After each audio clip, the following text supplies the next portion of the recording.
లండన్లో రెండో రోజు నిర్వహించిన ప్రపంచ తెలుగు చరిత్ర మహాసభలో చరిత్రకారులు పరిశోధనా పత్రం సమర్పించారు. అనంతరం అభిప్రాయాలు వెల్లడించారు. బ్రిటన్ విదేశాంగ శాఖ దక్షిణాసియా విభాగ మంత్రి అలిస్టర్ బర్ట్, రాష్ట్ర శాసనమండలి చైర్మన్ చక్రపాణి, మాజీ మంత్రి మండలి బుద్ధప్రసాద్, యూకే తెలుగు సంఘం అధ్యక్షుడు ప్రభాకర్ తదితరులు పాల్గొన్నారు. మారిషస్ తెలుగు సంఘం అధ్యక్షుడు సంజీవప్పడు చేసిన అచ్చ తెలుగు ప్రసంగం అందరినీ ఆకట్టుకుంది.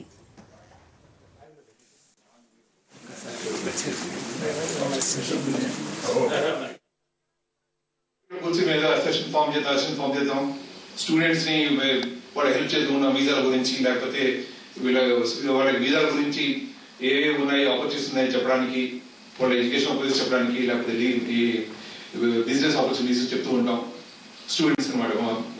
వన్ ఆఫ్ మెయిన్ జాబ్స్ లేకపోతే ఐటీ ప్రొఫెషనల్స్ కి, బిజినెస్ మెన్ కి అవి చెప్పడం వేరు. బట్ ఆ సంస్థను ఒక ఫామ్ చేసి కీప్ ఇట్ అలైవ్ అని మోస్ట్ ఇంపార్టెంట్ పర్సన్ మాకు డాక్టర్ చక్రపాణి.